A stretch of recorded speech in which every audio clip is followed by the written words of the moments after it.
With 24-hour lockdown and the impact of the COVID-19 pandemic, many Bahamians are wondering if fresh fish will be up for sale to complement those hot cross buns on Good Friday and throughout the Easter holiday. Well, joining us live here on the Weekend Edition to answer that is President of the Bahamas Fishers Alliance, Mr. Adrian LaRota. Mr. LaRota, welcome to the Weekend Edition.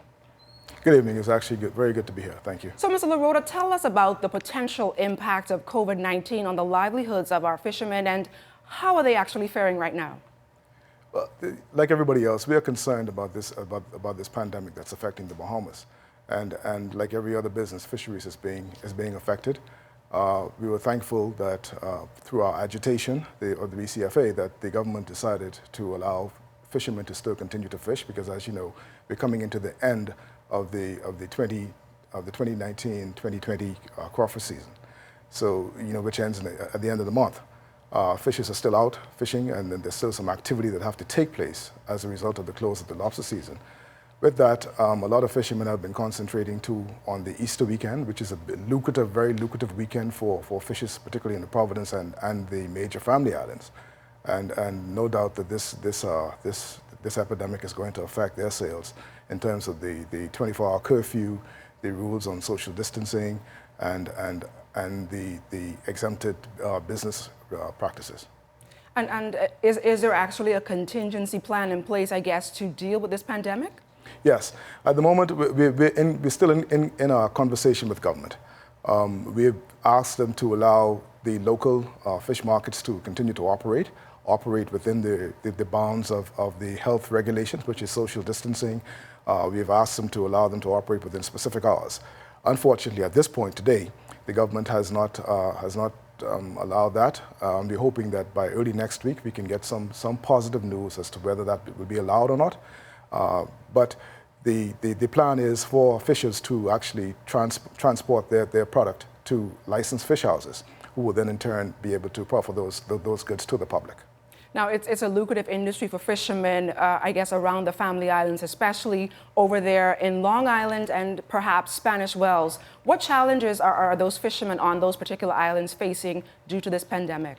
At the moment, everybody is complying with the social distancing regulations, and to be allowed to go out and continue the crawfish season, to be able to bring your traps out to sea and bring them back into land, that has helped. So at this moment, we're not severely impacted, but the impact is going to come in the long run, because one of our fears is that with most European countries closing down, basically as a result of COVID-19, nobody's dining out. So that will no doubt affect our lobster sales internationally and our lobster exports. And as it turns out, with France being closed, most European countries being closed, definitely Italy is closed, we have no customers, no international customers. The US, same thing. Their dine-out rates are very, very low. So with the retention of product this year, when the season starts next year, we may face the same issues with having too much product. And having too much product, of course, the price is low. And we're not only competing, with other Caribbean countries, we're also competing with, locales like African countries too, who export lobster at a much cheaper price than the Bahamas. So we're going to have a challenge next year trying to get our lobster back on the plates of those people who would have preferred a Bahamian lobster, but it's all going to be priced. And we will be in a price war, and that is a major concern for us. Now, Mr. LaRota, the big question tonight. Almost every Bahamian would like to know if they can still get fresh fish for Good Friday. If so, where can they actually purchase it? Yeah, well, fresh fish will be available, and it will continue to be available. And the avenues at the moment, as they exist today, the exempted businesses are the licensed fish houses. I don't want to call any names, but we can find them throughout the Bahamas here. In any island, you can find the licensed fish houses, licensed operators. I would encourage you to go and go that route rather than trying to operate illegally. We will see what if the government is going to allow us, when I say allow us, allow the fish markets to operate. They have taken all of the necessary precautions with the cleanups. They put markers down for the social distancing. They're prepared to abide by the rules. So, this time of the year is not only big for small day fishers, but it's also big for the economy. And right now, we're going to be challenged with the domestic economy trying to absorb a lot of the product that we have available to us.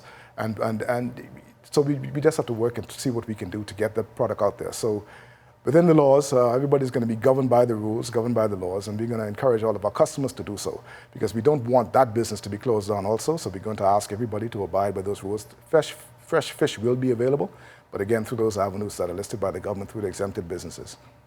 Now, Mr. LaRota, we don't know how long this COVID-19 pandemic is going to be around, but are you able to forecast, or I guess predict, the future for fishermen even after COVID-19? Well, no doubt. The world is going to be, it will have to do things different from here on in. It will not be business as usual. And like every other business, we have to also adjust. In this time of this, there's going to take some serious belt tightening. We can't take it for granted anymore that every day is going to be a day that's coming, because you never know what will happen. I mean, 1 month ago, everybody, we were actually rejoicing over the high prices we were able to get for our lobsters. That was just 1 month ago. This month, we're not selling anything. So it just tells you, how the world changes, and we're going to have to adjust. It's going to take some considerations. There are a lot of things that are going to have to be considered. I don't know yet what the plans are in the long term, except for what will happen for the 2021 lobster season in terms of the product. If it's still going to be available for us to be able to export at the prices that we are accustomed to.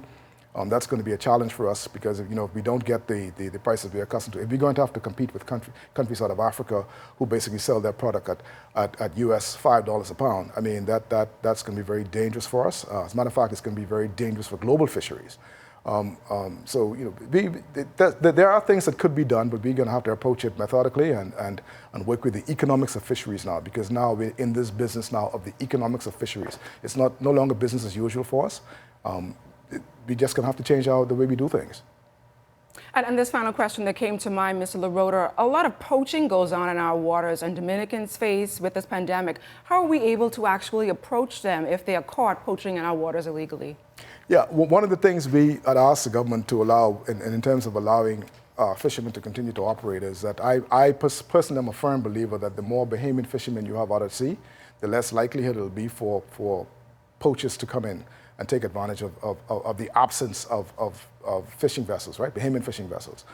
Thankfully, the Defense Force has a standard operating procedure in how they deal with people who are interdicted at sea. They've always been treating them as if everybody is contaminated, as if everything is contaminated. So those protocols have been working.